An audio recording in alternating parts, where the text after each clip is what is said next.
வணக்கம். வாழ்க வளமுடன். சமீபத்தில் முகநூலில் படித்த ஒரு பதிவு, அன்பால் வீழ்ந்த விலங்கினம் நாய் என்கிற தலைப்பில். அதை படித்தேன், கடந்து போனேன். மீண்டும் முகநூலில் அதை படிக்கிற சூழ்நிலை, மறுபடியும் படித்தேன், கடந்து போனேன். இதுக்கு நடுவில் ஒரு 2-3 நாய்கள் பற்றிய ஷார்ட்ஸ் வீடியோ, ரொம்ப என்னை இம்ப்ரெஸ் பண்ணக்கூடிய நாய்களின் அன்பு பற்றிய வீடியோஸ் பார்த்தேன். என்னை இம்ப்ரெஸ் பண்ணிச்சு. இதை தாண்டி ஒரு வீடியோ சமீபத்தில், அது என்னை ரொம்ப அழுத்தமான ஒரு மனநிலைக்கு கொண்டுட்டு போச்சு. போன சனிக்கிழமை காலையில் ஒரு நிகழ்வில் நான் கலந்துக்கணும், ரொம்ப ஃப்ரெஷ்ஷாக மூடோடு இருந்தேன். திடீர்னு அந்த ஷார்ட்ஸை பார்த்தோன்னே என்னால் அந்த காலையில் அந்த ஃப்ரெஷ் மூடே இல்லை.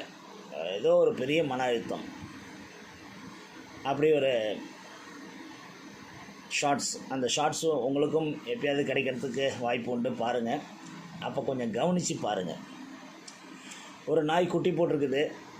அந்த நாய் குட்டி போட்டதுன்னா, பொதுவாக நாய்கள் குட்டி போட்டு அந்த நாய் கண்ணு முழிக்கிற வரைக்கும், குட்டிகள் கண்ணு திறக்கிற வரைக்கும் எந்த மனுஷனை வளர்க்குறவங்கள கூட கிட்ட போகக்கூடாது. ரொம்ப அக்ரெசிவாக இருக்கும் அம்மா நாய். கண்ணு திறந்த பிறகு பால் குடிக்கும், குட்டிங்க அப்படி இப்படி ஓடும் ஓடியாரும் பண்ணிகிட்ருக்கோம். கொஞ்சம் ரொம்ப கவனமாக இருக்கும் தாய் நாய். அப்புறம் கொஞ்சம் நல்லா காலை ஊனி நடக்க ஆரம்பிச்சிருச்சு, அங்கங்கே அம்மா கூட ஓட ஆரம்பிச்சிருச்சு, ஏன்னா கொஞ்சம் கேஷுவல் ஆகிடும் அம்மா நாய். யாராவது சின்ன பிள்ளைங்களோ இல்லை பெரியவங்களோ போய் அந்த குட்டிகளை தூக்கி கொஞ்சினாங்கன்னா அது ஒன்றும் பண்ணாது. பொதுவாக தீய நோக்கத்தோடு போனாங்கன்னா கண்டிப்பாக அந்த நாய்க்கு புரியும், உங்களை விரட்டும்.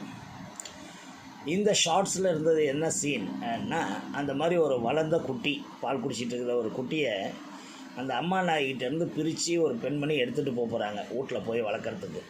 அவங்க 2 வீலர் எடுத்துகிட்டு வந்து அந்த நாயை பிரித்து எடுத்துகிட்டு போகிறாங்க. அப்போ அந்த நாய் பார்க்குது, அந்த பார்வை, தன்னோட குட்டியை யாரோ தூக்கிட்டு போகிறாங்க. இனிமேல் இந்த ஏரியாவுக்கு அந்த குட்டியை வரப்போகிறதில்ல, அவங்க வீட்டில் போய் வளரப்போகுது. நம்மள்ட்ட இருந்தால் இந்த தெருவில் நம்மளை மாதிரி சுற்றிட்டு இருக்கோம், அப்படி இல்லாமல் யாரோ ஒரு நல்லவங்க எடுத்துகிட்டு போகிறாங்க, நல்லபடியாக வாழும் என்கிற இவ்வளோ விஷயங்கள் அந்த கண்ணில் தெரியுது. அந்த கண்ணில் தெரிஞ்ச பிறகு அவங்க தூக்கிட்டு போகிறவங்களும் அந்த அம்மா நாயை பரிதாபமாக பார்க்குறாங்க, அந்த குட்டியை காமிக்கிறாங்க அதுக்கிட்ட. உடனே அந்த தளர்வான ஒரு நடையில் அவ்வளோ துக்கத்தை மனசில் தாங்கிக்கிட்டு அந்த நாய் தளர்வாக நடந்து வந்து அந்த குட்டியை வாயில் ஒரு முத்தம் கொடுத்து, கொஞ்சம் தடவி பார்த்து, கன்னத்தை கொஞ்சம் நக்கி பார்த்து, ஒரு மறுபடியும் முத்தம் கொடுத்து, நல்லா கண் நிறையா பார்த்துட்டு அப்படியே திரும்பி ஒரு தளர்வான நடையில் அந்த இடத்துலேருந்து நகர்ந்து போகுது. அதை பார்க்கும்போது அப்படி ஒரு மனம் வருத்தப்படுது. என்ன பண்ணுறது, இதுதான் அந்த நாயோட லைஃப். ரொம்ப ஆழமாக பாதிச்சுது என்ன இது. இந்த நடை, அந்த நாய் அந்த தளர்வாக நடந்து போன நடை எனக்கு உடனே ஞாபகம் வந்தது. கன்னத்தில் முத்தமிட்டால்னு ஒரு திரைப்படத்தை பார்த்துருப்பீங்க.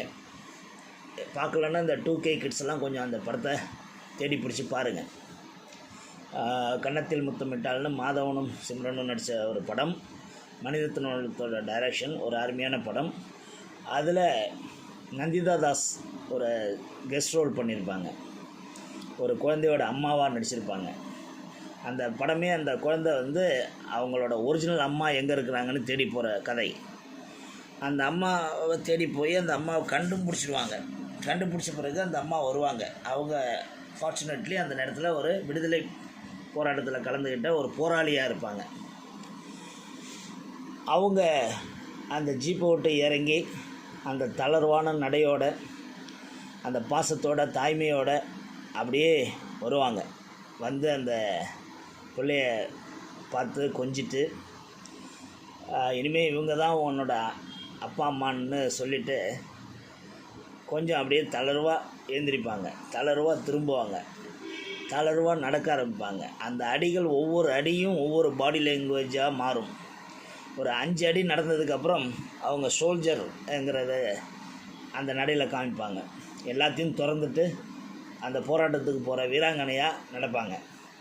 எனக்கு என்னமோ இந்த நாய் அதெல்லாம் தூக்கி சாப்பிட்டுடுச்சு நினைக்கிறேன். ஏன்னா நந்திதா தாஸ் ஒரு சிறந்த நடிகை. அவங்களோட அந்த நடிப்பை வெளிக்கொண்டு வந்திருப்பார் மணிரத்னம். அதெல்லாம் தூக்கி சாப்பிட்டது இந்த நாயோட நடை. எப்பயாவது கிடச்சுன்னா பாருங்கள், கண் கலங்கும். ஓகே, ஸோ என்னடா இது நாயை பற்றி காலையில் ஆரம்பிச்சிட்டேன் என்ன நினச்சிங்கன்னா, இந்த அன்பால் விழுந்த விலங்கினம் நாய்ங்கிற அந்த தலைப்பு என்னை ரொம்ப டிஸ்டர்ப் பண்ணியிருக்குது. அதனால் நாய்களை பற்றி சொல்லணும். முதல்ல நம்ம நாயை பற்றி, நாய் புராணம், நானும் நாயும்ங்கிறத பற்றி பேசிடுவோம். சரி, இந்த நாய்ங்கிறது எனக்கு சொல்லப்பட்டது. எங்கள் அம்மா சொல்லியிருக்காங்க, எங்கள் அப்பா கொஞ்சம் சொல்லியிருக்காரு. எங்கள் தாத்தாவை வந்து மரையேறும் தொழிலாளி கருப்பன்னு சொல்லி, கருப்பான்னு சொல்லி ஒரு நாய் வளர்த்ததாகவும், அந்த கருப்பாங்கிற நாய் வந்து எங்கள் வீட்டு வாசல்லே படுத்துருக்குமா. எங்கள் தாத்தா விடிய காலையில் எழுந்திரிச்சு மரம் ஏற போகும்போது கூடையே நடந்து தோப்பு வரைக்கும் போயிட்டு திரும்ப அவர் வரும்போது தான் வருமா. அவர் மரம் ஏறும் போதெல்லாம் பார்த்துக்கிட்டே இருக்குமா. ஒரு துணை, ஒரு மனிதனாக கூட இருந்திருக்குது அவருக்கு. ஒரு நாள் இந்த மட்டையெல்லாம் வெட்டி எங்கள் வீட்டில் அந்த காலத்தில் எனக்கு கொஞ்சம் மெமரியில் இருக்குது. பனைமட்டையை வெட்டி படியை போட்டு அது காஞ்சி நல்லா படிஞ்ச பிறகு விற்பாங்க. ஒரு மட்டை இவ்வளோன்ட்டு அந்த கூரைக்காக மட்டையெல்லாம் வாங்கிட்டு போவாங்க. அப்படி அந்த மட்டை படியை போட்டிருந்த இடத்துல ஒரு பாம்பு வந்துட்டுருக்குது, நல்ல பாம்பு. அது இவங்கெல்லாம் வீட்டு வாசலில் திண்ணையிலலாம் படுத்துருக்கிற இடத்துல வர்றதுக்கான முயற்சி பண்ணும்போது இந்த நாய் வந்து அதை தடுத்து அது கூட சண்டை போட்டிருக்குது. ஸோ பாம்பு கடித்து இவங்கெல்லாம் ஏஞ்சி அந்த பாம்பெல்லாம் அடிச்சிருக்கிறாங்க. இருந்தாலும் பாம்பு கடிச்சதுனால அந்த நாய் செத்து போயிருக்குது. அதுக்கப்புறம் நாயே வளர்க்கக்கூடாதுன்னு எங்கள் வீட்டில் ஒரு எழுதப்படாத சட்டம். ஏன்னா அந்த நாய் இறந்தது அந்த அளவுக்கு பாதிப்பு உண்டாக்கியிருக்குது. அதுக்கப்புறம் எங்கள் அப்பா வேதாத்திரியத்துக்கு போனதுக்கப்புறம் வேதாத்திரியத்துக்குள்ள நாயை வந்து அவ்வளோ விரும்ப மாட்டாங்க. அதனால் நாய் புறக்கணிக்கப்பட்டது எங்கள் வீட்டில். ஆனால் என் பிள்ளைகள் வந்து வளர்ந்த பிறகு நாய் கூட அவங்களுக்கு ரொம்ப பாசம் அதிகம். அதுலேயும் என் சின்ன பொண்ணுக்கு ஸ்கூல் போகிற வழியில் இருக்கிற எல்லா நாயும் பழக்கம். எனக்கும் நாய்க்கும் உள்ள உறவு அது சின்ன வயசுலேருந்தே கொஞ்சம் நான் அக்ரெசிவாக இருப்பேன். நாய்னா பயம். அதனால் அந்த நாய் உருங்கிறதுக்கு முன்னாடி நான் உருன்னு சொல்லிவிடுவேன். பெரிய கல் எடுத்து வச்சு ஒரே அடி அடிப்பேன். அதனால் நான் நடக்கிற வழியில், நான் வாக்கிங் போகிற வழியில் ஸ்ட்ரீட் டாக்ஸ்லாம் என்னை பார்த்ததுன்னா, ஐயோ அவன் வரான்ட்டு ஓரமாக ஒதுங்கி போயிடும், இல்லைன்னா உதவிடும். ஸோ இது வந்து என்னோடய வழக்கமாக இருந்தது. என் பிள்ளைகள் நாயினுக்கு சொல்லும் போது கூட நோன்னு சொல்லி திட்டுவேன். இப்போ இந்த சூழ்நிலையில் 2021 ஜனவரியில் நான் கஷ்டங்கள்லாம் கடந்து வந்து 2020 நான் பட்ட கஷ்டங்கள்லாம் கடந்து வந்து ரொம்ப தளர்வாக இருக்கிற காலகட்டங்களில் 2021 நான் எப்போதும் வாக்கிங் போகிற வழிகளில் வாக்கிங் போயிட்டுருக்கிறேன். வழியில் ஒரு ஜங்ஷன், அதாவது ரோடு கிராசிங்கில் அந்த ஏரியாவில் இருக்கிற நாய்களெல்லாம் ஒரு நாயை சூழ்ந்துட்டு குலைக்குது. அந்த நாய் எல்லா நாய்கிட்டையும் சண்டை போட முடியாமல் பயந்து போய் நடுவில் மாட்டிக்கிட்டு நிற்கிது. அந்த நாய் பார்க்கும்போதே தெரிஞ்சு போச்சு யாரோ வளர்க்குற நாய். அது கழுத்தில் பட்டை இருக்குது, நல்ல நாயாக இருக்குது. நான் உடனே என்ன பண்ணேன், ஒரு கோல் எடுத்துக்கிட்டு அந்த தெரு நாய்கள்லாம் கொஞ்சம் மிரட்டினோடனே அதுக்கெல்லாம் ஏற்கனவே நான் மிரட்டி வச்சுருக்கிற நாய்ங்கிறதுனால டக்குன்னு ஓடி போயிடுச்சுங்க. சரி அவ்வளோதான், என் வேலை முடிஞ்சதுன்னு நடக்க ஆரம்பித்த உடனே அந்த நடுவில் மாட்டிக்கிட்டு இருந்த நாய் என் பின்னாடியே நடக்க ஆரம்பிச்சிடுச்சு. சரி கொஞ்சம் தூரம் போனோடனே விலகி போயிடும் அப்படின்னு சொல்லிட்டு நானும் நடக்க ஆரம்பித்தேன். கிட்டத்தட்ட அதுக்கப்புறம் ஒரு 2 கிலோமீட்டர் நடந்துருக்கிறேன், என் கூடையே நடக்குது.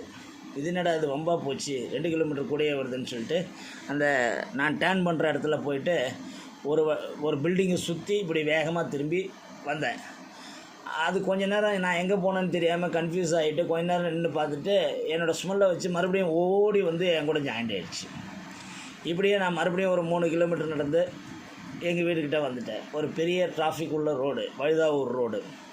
அந்த ரோட்டுக்கிட்ட வந்தோடனே இந்த நாய் என் கூடயே இருக்குது. இப்போ ஏற்கனவே எனக்கு பிரச்சனைங்கிறதுனால அந்த வீட்டில் நான் வாடகைக்கு இருக்கிற வீட்டை காலி பண்ண சொல்லிகிட்டு இருக்கிறாங்க. இப்போ நான் நாயையும் கூட கூப்பிட்டு போனேன்னா சுத்தமாக காலி பண்ண சொல்லிடுவாங்க.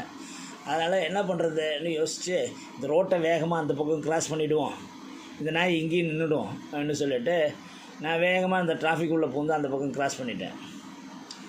அந்த நாயும் விடாமல் அந்த ரிஸ்க் எடுத்து ரோட்டை கிராஸ் பண்ணி இந்த பக்கம் வந்துடுச்சு. அப்புறம் வேறு வழியே இல்லாமல் அங்கே ஒரு பஞ்சர் ஓட்டுற கடை ஒருத்தர் இருப்பார், அவர் நண்பர் தெரிஞ்சவர். அவர்கிட்ட போய் ஒரு 10 ரூபாய்க்கு இந்த நாய்க்கு பிஸ்கட் வாங்கி போடுங்க, என் கையில் நான் காசு இல்லை, அப்புறம் கொண்டு வந்து தரேன் உங்களுக்கு, இங்கேயே அந்த பிஸ்கட்டை போட்டு இங்கேயே ஹோல்டு பண்ணுங்கள், இந்த நாயை நான் ரோட்டை கிராஸ் பண்ணி வீட்டுக்கு போயிடுறேன் என்று சொல்லிவிட்டு அவர் புரிஞ்சுக்கிட்டார் என் கஷ்டத்தை. ஒரு 10 ரூபாய்க்கு பிஸ்கட் வாங்கிட்டு ஒன்று ஒன்றா போட்டோன்னா அது பாவம் பசியில் இருந்தது பிள்ளைக்கு, அதை சாப்பிட்டுக்கிட்டு அங்கே பார்த்துட்டு இருக்கும்போது நான் ரோட்டை கிராஸ் பண்ணி எங்கள் வீட்டுக்கு போயிட்டேன். திரும்ப ஒரு 2 ஹவர்ஸ் கழிச்சு அந்த பக்கமே வரலண்ணா. ஒரு அன்றைக்கி காலையில் பொழுது ஃபுல்லாக அந்த ரூட்டையே மாற்றி வேறு ரூட்டில் போயிட்டு ஈவினிங்கில் வந்து அவர் கேட்டேன். அவர் சொன்னார், இந்த நாயை வந்து அவங்க சொந்தக்காரவங்களே பார்த்து தேடிக்கிட்டு வந்தவங்க பார்த்து கூப்பிட்டு போயிட்டாங்கன்னு. ரொம்ப சந்தோஷப்பட்டேன். ஸோ இது ஒரு அனுபவம். இதுக்கப்புறம் என் சின்ன பொண்ணு நாய் கட்டிகிட்டு இருக்கிற நேரத்தில் பெரிய பொண்ணு 2020 டிசம்பரில் ஒரு நாய்க்குட்டியை வாங்கிட்டு வந்துட்டான். அந்த நாய்க்குட்டி தான் இப்போ உங்களுக்கு இந்த படம் ஃபுல்லாக நாயாக இருக்கும். இந்த பிக்சர்ஸில் பார்ப்பீங்க.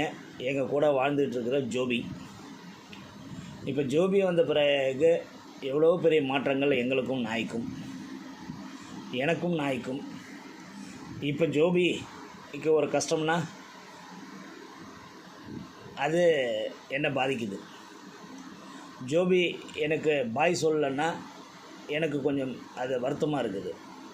ஜோபி என் கூட இன்டிமேட்டாக இருக்குது, அதுக்கு நம்ம டைம் ஸ்பெண்ட் பண்ண முடியலையேங்கிற வருத்தம் எனக்கு இருக்குது. ஸோ இப்படி நாயின் அன்பால் கட்டுப்பட்டு ஒரு புது வாழ்க்கை ஒரு 4 வருஷமாக நடந்துகிட்ருக்குது. இதை பற்றி உங்களுக்கு சொல்லணும் நினச்சிட்டு இருக்கும்போது பெட் அனிமல்ஸ்னால் நம்மளுக்கு உண்டான கஷ்டங்களையும் சொல்லணும் உங்களுக்கு. நாய் வளர்ப்பதுங்கிறது எந்த மாதிரியான கஷ்டங்கள்லாம் உண்டு, அதில் ப்ளஸ் பாயிண்ட்ஸ் என்ன மைனஸ் பாயிண்ட்ஸ் என்னங்கிறதையும் நம்ம பேசணும்.